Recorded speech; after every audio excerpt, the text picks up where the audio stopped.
Okay, welcome to the very latest production line developer video blog thing. I am Cliffski, whatever. I'm the coder and designer and everything for this game. It's currently in early access, it's on GOG, it's on Steam, etc. And it's a game where you build a car factory. So we're back, and what has happened since the last video? There's a bunch of things. The really big obvious thing, am I producing some, is vans. We are now producing the small van. Let me show you a picture of the small van, like this, available in all these exciting colours. And I think I'm producing some, but probably not that many. And they might be early on in the line. You can actually tell from these icons actually, so that's a van there, but as you can see, you know, who cares at that stage. So just zooming out, what looks like a van. We now have so many body styles. There's one, oh. Blah blah blah, SUV. I don't think they're around there yet in this save game. Oh, there's one there, that's part of a van moving along there. I'll put a little tag on it. I don't know if you can do that, but that's what that button does. It will now follow that. Oh, there's one. Look, we don't need to bother. There's a black one there. I'll add a little watch to that while I talk. So, yeah, the new van type has gone in. The version that I'm talking about at the moment is version 1.61 unstable, which means if you have a Steam build of the game, you can opt into the beta branch and select the unstable build. There's no password, and then you'll get this version, which hasn't been rolled out to everyone yet. I'm only really waiting for another few days just to check that there's no feedback saying, oh, you've massively broken this thing or whatever. And also because I don't have any of the new text translated yet. At this point, the majority of people playing the game are not playing the game in English. So it is quite important to me that I don't let the other language translations lag too much. It will always be in English first and immediately, just because I'm English, and that's the only language I speak. A little bit of Klingon maybe, Kapla, but nothing helpful. So we're just waiting for a few days, and then 1.61 will become the kind of new version. So the new van type is in, and if you look at this relatively new thing that we've got here, you can see that everything bunches up a bit. Some resolutions this goes wrong, and I must fix it. So here's the small van here. I'm only making a mid-range van at the moment, and I should be making variants of it. This is fairly new to most people, this bit of interface there. And of course it's along here, and if you go to research, it's a new thing here. So that's something that's gone in. Something that I fixed, which it took me a while to work out it was actually broken, but if you look at what the cars look like when they're quite polished and glossy here, which is an option, you can turn that off, they're now drawn the same way here and here. They never used to be. They used to be a sort of dull version, and no one noticed or complained about it until I noticed it. And fixed it a few days ago. It was actually more complicated than I thought it was going to be. So anyway, there's consistency now, and everything looks as it should do. A number of little bugs have been fixed, and like inefficiency things, which you probably wouldn't notice. Something that someone on the forums, on the Steam forums, suggested was if you double click there, it should take it to the design screen for that car, which it now does. You can always click there. But it's sometimes quicker to do that. That's a new little thing that's gone in. Something that you may or may not notice if you get this build, that I've spent an enormous amount of time on and then actually not changed very much yet, is the layout of this screen. So I'm really unhappy with the layout of this screen, and one of the reasons for that is if you go to technologies, it all looks fine, and then we get down here and we go, oh look, there's one off to the right here, and we can scroll along, and then there's actually quite a few. Now this is because we have three types of cruise control. we now have automatic steering assist, basic self-driving and advanced self-driving, which takes a lot of research. And they all do seem to follow on from each other. And I'm going to be boring here and talk about user interface design, but this stuff's really important. There is a horrible word, paradigm, which basically means the way we represent things. So the way we represent the information on the tech tree is you start at the left and you research these beginning things, and they will unlock things on the right, and then you research them, and if there's things to the right of them, they will unlock them. So entertainment unlocks all of these, and touchscreen unlocks this. There may be additional requirements to unlock them, but they're in tooltips, and generally speaking it's unlock this, then this, then this thing. So we go left to right and we have an enormous amount of stuff in the tech tree. That's the technology tech tree, this is the processes tech tree, which is pretty big. And we have a much smaller, at the moment, car design tech tree. So because we have so many things, we kind of put them on this axis, and it makes sense to scroll up and down. And the trouble is, when you get here, you're scrolling up and down and then scrolling left and right, which is awful. From a user interface point of view, that's not very good. Now there's various ways to fix it that have been suggested by other people. One way of fixing this would be to just have icons instead of the text and bunch everything up. The trouble is, an icon for cruise control versus adaptive cruise control, this is just going to drive you crazy. The text is far better, and we'd have to have tons of icons and they wouldn't be that obvious. The other thing is, I really like having these little icons here, which I've completely redesigned so that they squash up a lot more than they used to. And what they tell you is what the competitors are doing. When these are all red, you really need to have researched this.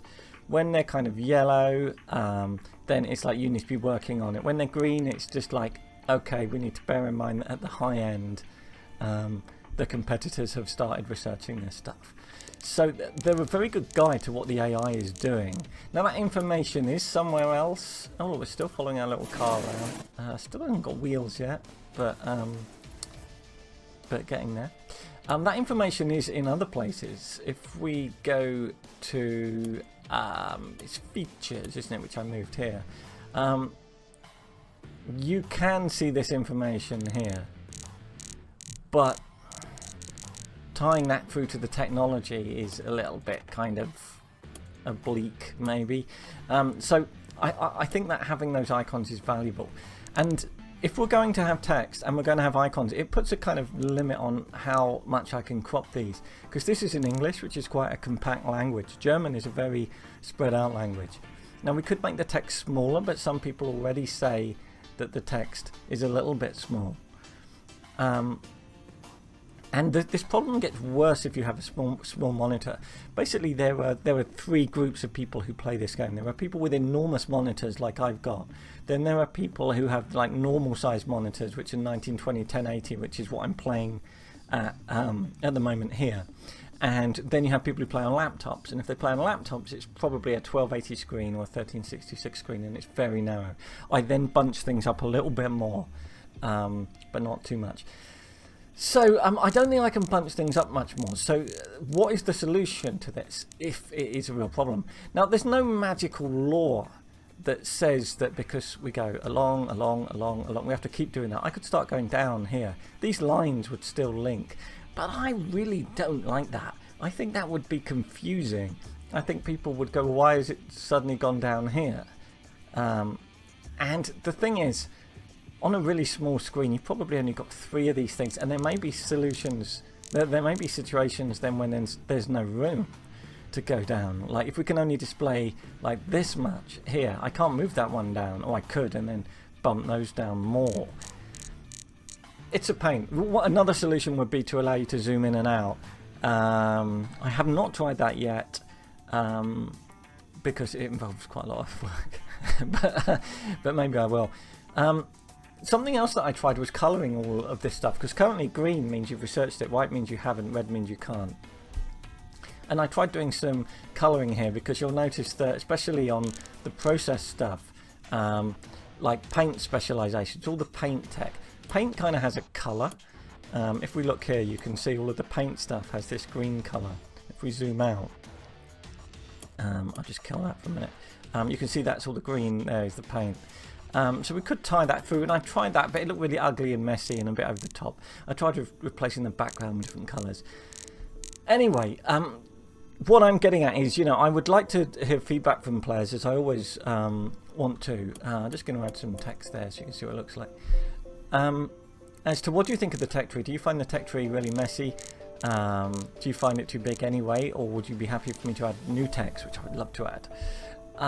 And does it bother you that you have to scroll along here as much as it bothers me? I know it's a hack, and that I need to change the mouse over there because that's really bad. Anyway, I'd like to sort of put it out there that I'm not happy with this in case anyone says, hey, the simple solution would be X, and nobody's thought of that before. I think it's the worst bit of user interface in the game at the moment, but you may have your own views on such things. Anyway, so yeah, so we got vans. Something else that we've got, which I will show you. Very excited about. Where is it? I've only got one smart junction, I think. Well, I've only got one smart junction of real importance here. So I've got a smart junction here, and it's in design mode. So what it does is all of these designs go left, all of these designs go right, and these are my cars which have electric powertrains. So that should be electric. Where's powertrain? Electric powertrain. So they go right, and and that's one there. So they go along here, and they skip all of the exhaust and radiator section as electric cars would, and that is really handy because you can kind of keep things flowing in a more sensible way, and not build extra lines here that you don't need. So that is an efficiency which you absolutely should have in your factory. Now the trouble is, if I introduce new designs and change designs, I then need to go here and tell them which is electric and which isn't and stuff like that, and that's kind of annoying. So I'm just pausing it, and we have a new version, a new mode. We also have defect mode. We also now have feature mode, and I can say the feature that goes right is electric powertrain. Now hopefully that one might get confused. No, it doesn't. Ta-da! Yeah, it works just as well. It works just as well. But this is better because if I go into like whatever model car that is there, SUV. If I go into that car and then change the design of it so SUVs now have electric powertrains, I don't need to go here and change anything at all. And you can see by the way it's building up, look, that I hadn't made that list correctly anyway. Most of my cars are now electric, and they were all clogging this up, which is ridiculous. So anyway, that's a new thing that's in, and I'm very pleased with. R&D layout, blah blah blah, double click showroom stuff, category, colours, feature mode, smart junctions, use the right shade. I think, oh yeah, I updated the Steam guide because it was a bit out of date when it came to smart junctions. Look, I've got a problem there now, look. God, must optimise better. So okay, so what's coming up? Let me look at what's coming up. What's on my list? I want to add a new tech so that you can research, which would enable your maintenance facilities to actually prevent breakdowns in an area, or at least partly prevent them rather than just speeding up fixing them. So you can see I've got loads of breakdowns. That's broken down. This is broken down. And if I look at maintenance departments, like I do have them everywhere, but all they do is they make those breakdowns not last very long. So I think we should have an update, don't you? Like a tech that you could research for like preventative maintenance. So I thought I might put that in. There's some new tech I'd like to put in, active spoilers, which for sports cars. Do you think it'd be interesting in having white and red leather seats? We've only got seats and like leather interior, so leather seats, and Napa leather, which is like high-end leather. Should we have white and red? Open-top sports cars, white seats, a bit tacky, but you know, it could be good, and it could be in the design tech thing. So I'm thinking about that, and also chip manufacture, especially with all the self-driving stuff. I've got loads of really cool graphics and animations and everything from machines that manufacture chips, and they're going to go in at some point. Oh, lose my voice. Then I'm going to port the game to 64-bit, which nobody will notice the difference, but it will allow you to build stupidly big factories. So that's what's coming up, basically. this is production line.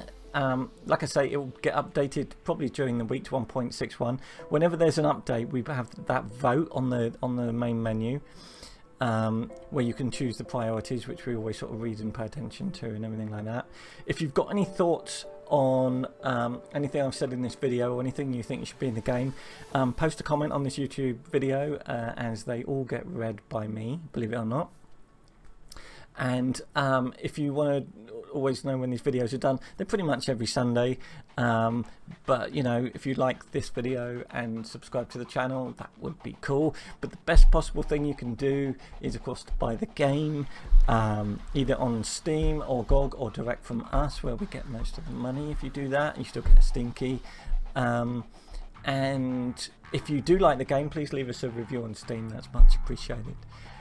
I will be back next week when I will talk about all those little things that I've hopefully done and explain what 64-bit is and why it's going to take me at least a week to do it. I'll see you next week.